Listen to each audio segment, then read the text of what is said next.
Muy buenas tardes, mi nombre es Francisco Guillermo Kreitzer-Mayer y el día de hoy voy a presentar mi producto integrador de aprendizaje de la materia de microbiología médica, que será un caso clínico correspondiente al parásito Onchocerca volvulus, que provoca una oncocercosis.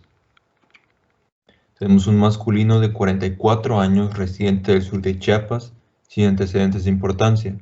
Llega a medicina interna por formación de bolitas en los hombros y el tronco, comezón, piel irritada, manchas de diferente color e inflamación en el ojo. Refiere que hace unos meses tuvo un trabajo cerca de un río donde recibió picaduras de unas moscas negras extrañas y hace unos días comenzó con el malestar y los signos. A la exploración física tenemos una temperatura de 38 grados Celsius, nódulos subcutáneos como se ve en la imagen, rash papular y paquidermitis en la nuca con leves cambios en la coloración de piel, conjuntivitis intensa y edema palpebral.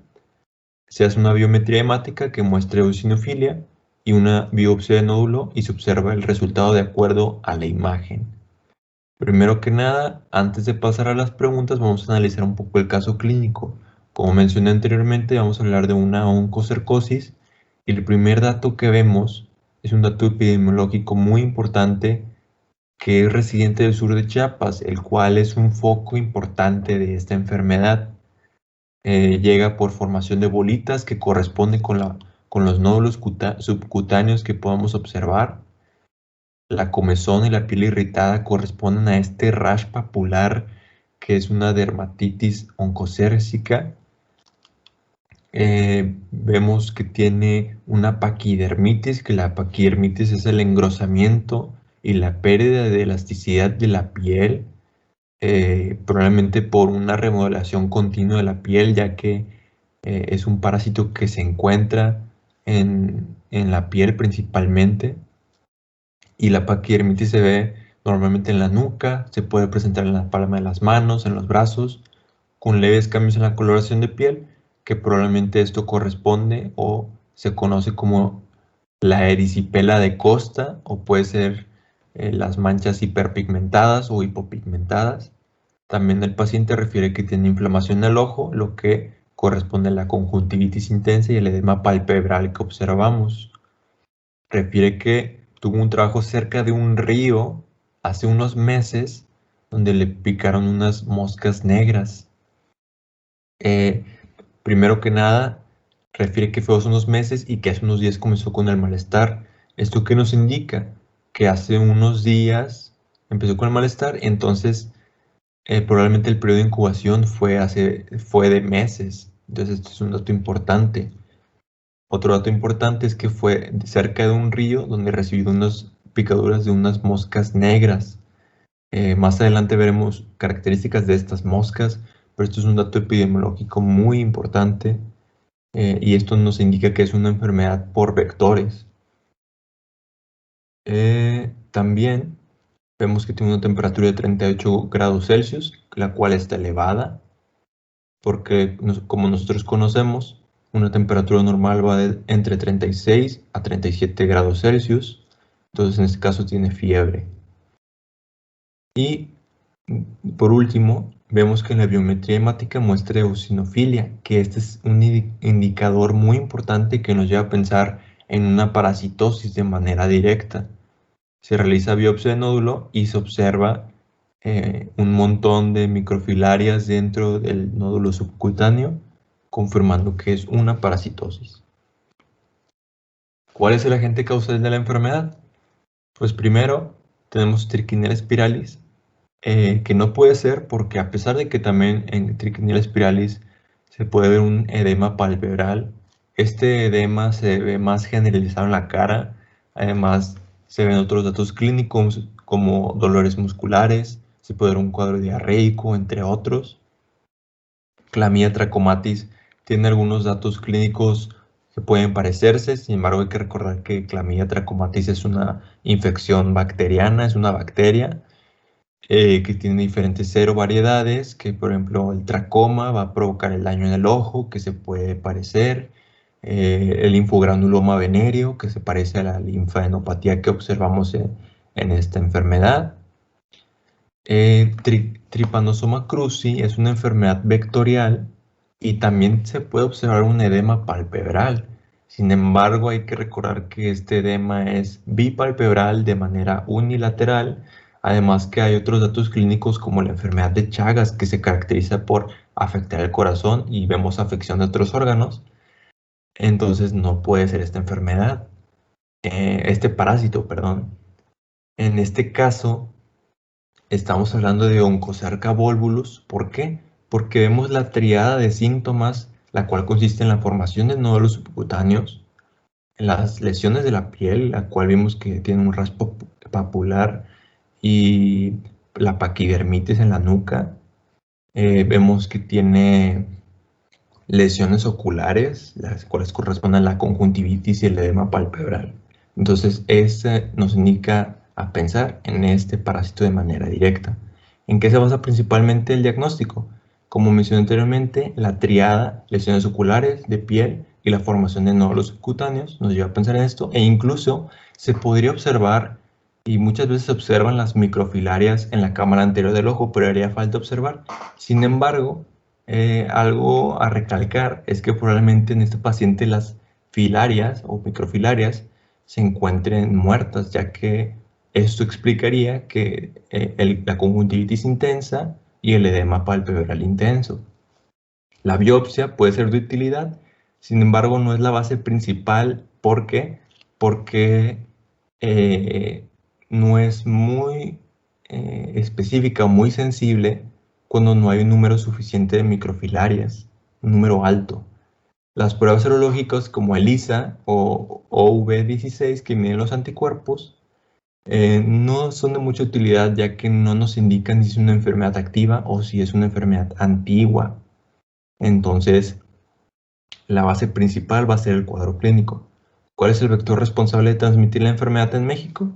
Primero tenemos a Aedes aegypti, que este no puede ser porque hay que recordar que Aedes aegypti lo podemos ver en otras enfermedades como dengue, zika, chikungunya, la fiebre amarilla, entre otras enfermedades. También Culex pipiens lo vemos en la encefalitis del oeste del río del Nilo, entonces no corresponde.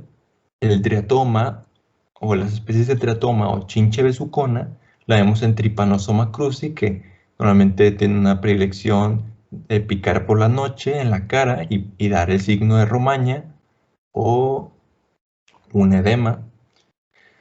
Y en este caso la respuesta correcta es Simulium ocracium, que a pesar de que hay muchas especies, la principal en México es ocracium y es la que probablemente le picó a nuestro paciente o le mordió a nuestro paciente.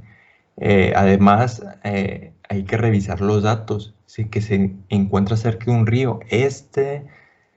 Esta mosca negra en particular se caracteriza porque se encuentra en tierras fértiles cerca de ríos rápidos y de arroyos. Esto porque en su fase larvaria es acuática, es decir, se desarrolla en el agua. Es por eso que se encuentra en estas zonas.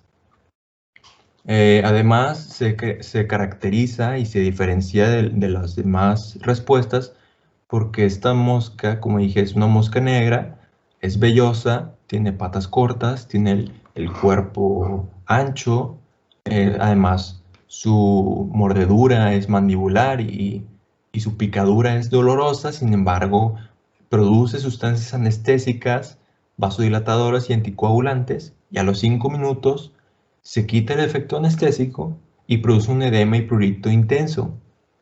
Pero hay que recordar que el periodo de incubación es de meses, entonces no va a haber una manifestación de manera temprana. ¿Qué células son las principales causantes del daño corneal? La presencia de antígenos en el ojo o la presencia de las microfilarias en el ojo produce un aumento de quimiosinas que va a provocar la reclutación de neutrófilos, que hay que recordar que los neutrófilos son las primeras células en llegar en una infección. Los eosinófilos también van a participar, pero los eosinófilos llegan en 72 horas, mientras los neutrófilos llegan en 24 horas. Los macrófagos también tienen una participación, sin embargo, como mencioné, probablemente las microfilarias en el ojo estén muertas y esto provoca que haya una secreción de interferón gamma, la cual va a activar los macrófagos, y los macrófagos activados van a reclutar más neutrófilos. Entonces va a haber una mayor liberación de mediadores como óxido nítrico o radicales libres de oxígeno que van a provocar este daño corneal. Entonces la respuesta correcta son los neutrófilos. ¿Cuál es una complicación común de la enfermedad?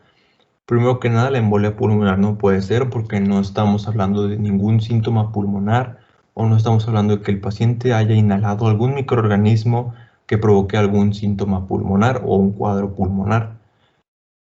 La respuesta correcta en este caso es la ceguera, porque como mencioné anteriormente, hay un daño progresivo en el ojo que termina por provocar la ceguera, que de hecho es la segunda causa evitable de ceguera, justo después de Clamidia trachomatis, que es la primera causa evitable de ceguera. Y el linfogranuloma venéreo, hay que recordar que este corresponde a Clamidia trachomatis. Este se puede parecer un poco a la linfadenopatía que se puede observar en Oncocerca volvulus.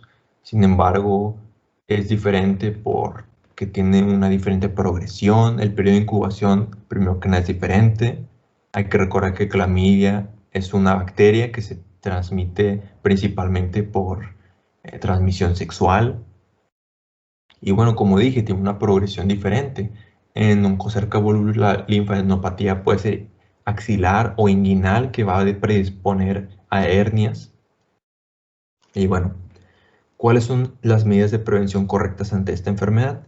Al hablar de que es una enfermedad por vectores, la respuesta más adecuada es el uso de manga larga y el control de vectores. Es decir, la manga larga, el pantalón, el uso de calzado, si se puede el uso de sombrero con mallas, todo esto para evitar la picadura del mosquito. Si se puede evitar los trabajos cerca del río también. Y bueno, el control de vectores consiste en el uso de repelentes, la remoción de la vegetación en los ríos, el estancamiento del agua, ya que al estancar el agua del río temporalmente va a evitar su reproducción del mosquito y esto va a disminuir la cantidad de vectores. ¿Cuál es el tratamiento? Bueno, mejorar la higiene y cocinar mejor los alimentos también son buenas opciones, sin embargo, en este caso no aplica. Estas medidas aplican más bien en otras infecciones. En este caso, la más adecuada es el uso de manga larga y el control de vectores. ¿Cuál es el tratamiento de elección para esta enfermedad? En este caso, el tratamiento de elección es la ivermectina. En este caso, la acitromicina no puede ser porque es un antibiótico que se usa, por ejemplo, para clamidia, trachomatis. Y el albendazol se usa para otras parasitosis o infecciones.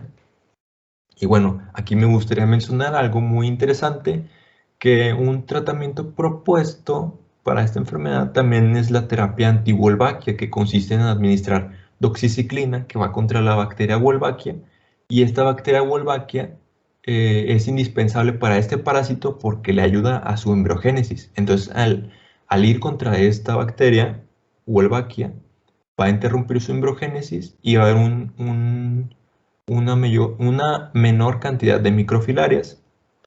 Sin embargo, por el momento el tratamiento de elección y principal es la ivermectina, que es la respuesta correcta. Muchas gracias por su atención. Eso sería todo.